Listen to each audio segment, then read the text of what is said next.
Next up to introduce our next speaker is Amanda, who is also on the organizing committee. Let's give her a warm welcome.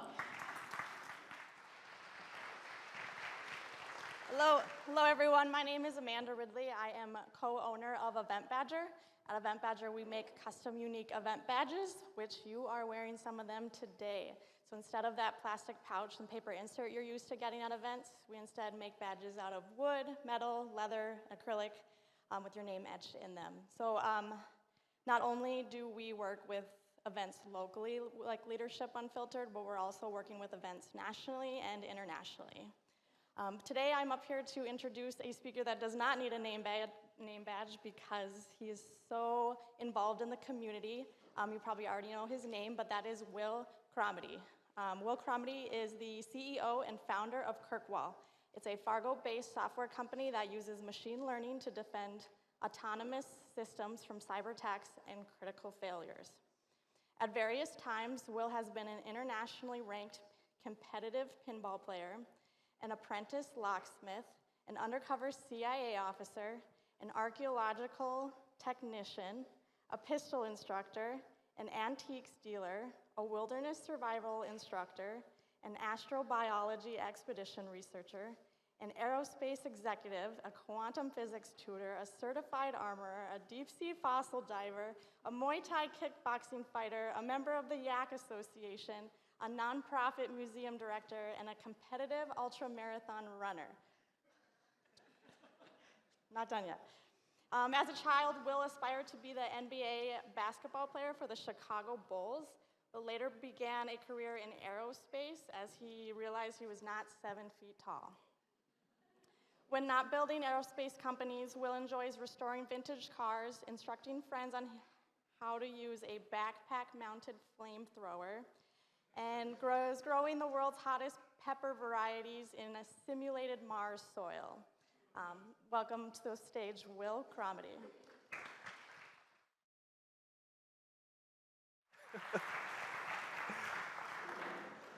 All right, so if you look at FBI statistics on bank robberies, one of the things that you find is that about 80% of the time, you actually get away with a bank robbery. It's only about a 20% capture rate.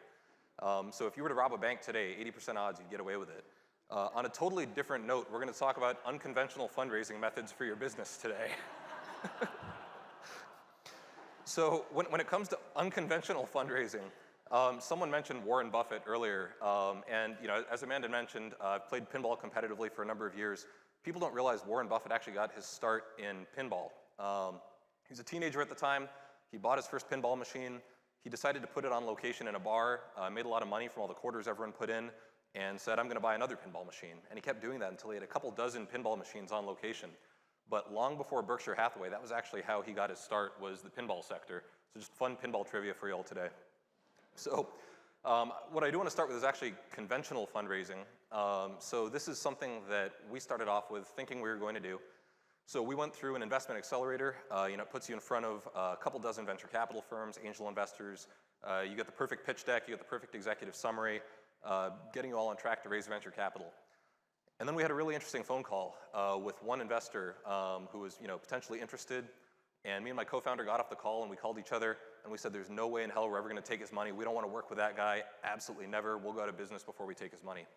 And I think that was kind of a tipping point for us. Because a lot of people, actually, every single company in these accelerator programs walks in thinking every single dollar investment is good. And my favorite investor is the one that writes me a check first, and that's who I want to work with. And I think we had this realization that you actually want to be really selective about who you decide to work with and who you take on as an investor. And ultimately what that means is you have to give yourself that runway so that you can be selective and you can actually bring on who you want to bring on as a partner. So what we did was we started thinking about bootstrapping, right? And so this will be kind of a constant theme as I talk here, but I think one thing that's interesting is this applies to both investment in a VC sense and also IPOs, right? It's easy to think about taking on investment or going through an IPO as the finish line and you won the game and you beat the game and now you go home.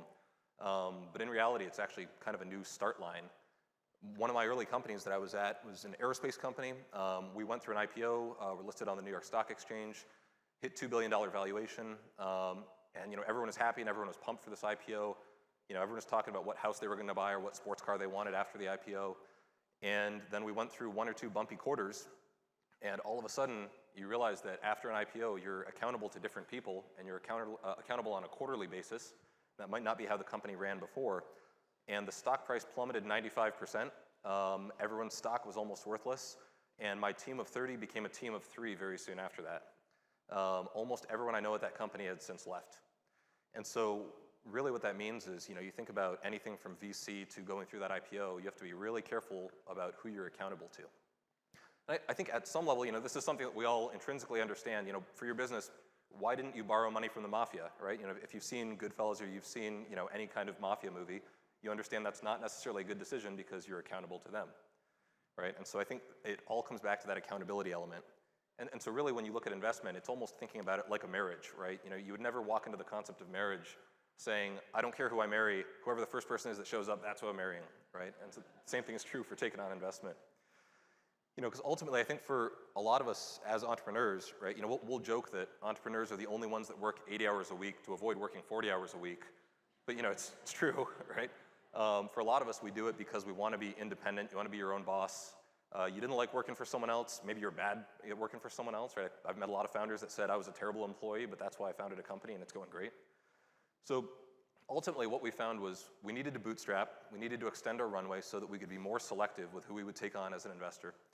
And so what we decided to do was do a real top-to-bottom inventory of everything that we had to offer, not just what we could sell, but also what we could barter, what we could make deals on, just anything that could be of any value to anyone that could extend our runway. So lesson number 1 that we found was essentially having an infinite number of backup options. So as a former intelligence officer, this is something that we were absolutely grilled on. You put forward a proposal for an operation, and they'll say, okay, suppose that doesn't work. What's your backup plan? You'll give your backup plan. Okay, suppose that doesn't work. What's your backup plan? And do that at least 5 or 10 times. And I think it's critical for every business to be able to do that.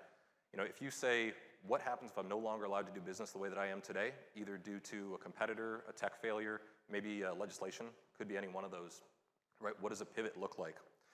So when we decided to start looking at bootstrapping here, and we started looking at that second topic of what can I barter with, we said, okay, we're going to do a full inventory of absolutely everything that we got.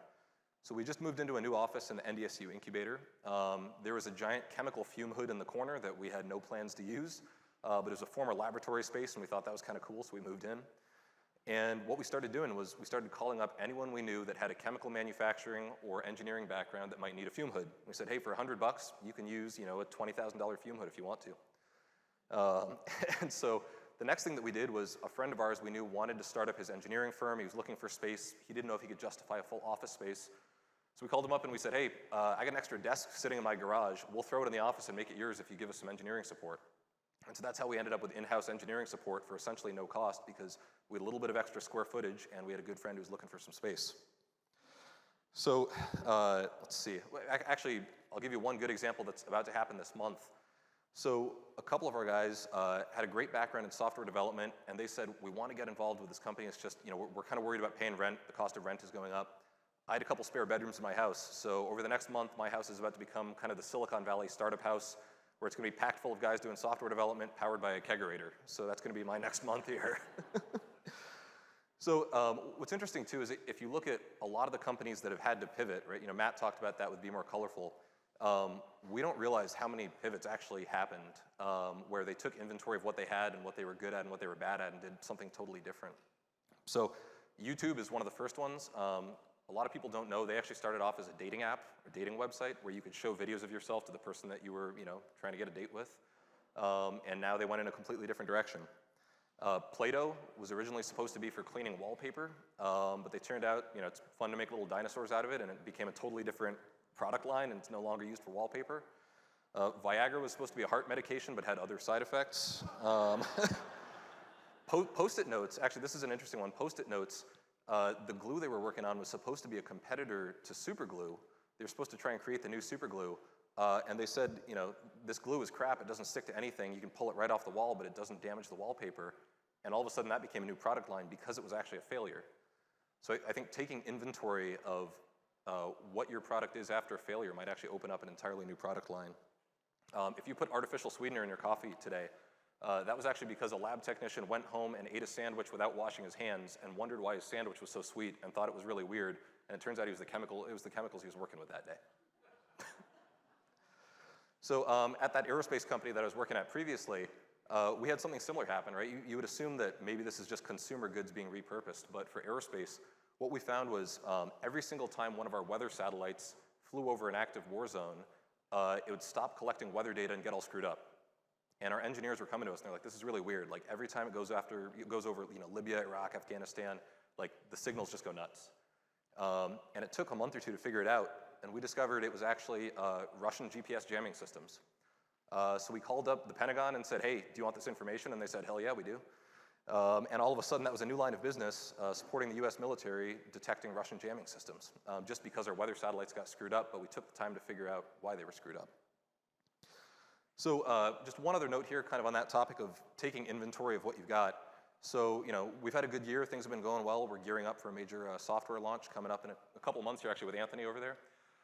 And so we decided to do sort of a mini corporate retreat, have everyone get together, do a lot of strategic discussions, and get out the backpack-mounted flamethrower like any business would do. So we got a dirt lot through a friend of ours, and we made sure our entire executive and advisory team was well-trained in backpack-mounted flamethrower use. So I'll show you the photos later if you want to see them. And then one of the team members said, hey, I know we don't have a big budget for interns this year, but I bet if we put this footage out there, we could get a lot of interns really fast. And so all of a sudden, taking inventory of that, right, it becoming an iterative process where we said, hey, I bet we can use these photos of our team using a flamethrower and promise every single intern, if you come work with us, you get to learn how to use a flamethrower. We'll be the only one in Fargo doing that.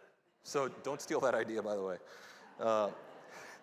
Anyway, so just to wrap up here, right, touching back on that topic of bank robbery, right, you've heard the statistics, right, that 90% of small businesses typically will fail within that set of first few years. Your odds of getting away with a bank robbery about 80%. So I think Kurt's lawyers won't let me give you any recommendations here. I'm just saying on paper, it kind of checks out if you're bootstrapping right now. But what I'd say is at the very least, for any of those wild ideas, when you're bootstrapping and you're trying to extend your runway, right? If you haven't considered bank robbery at least once, then you're not casting a wide enough net. Thank you.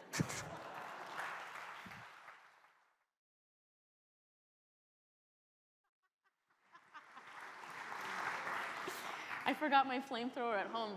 Can we bring the flamethrower to the garden party at the happy hour? Bring your own flamethrower? Yes? Okay, perfect. We got a thumbs up. So that's full confirmation. After hour, happy hour, in the duck's garden with the flamethrower. It's like a deck of Clue. It's like we're playing Clue, the game.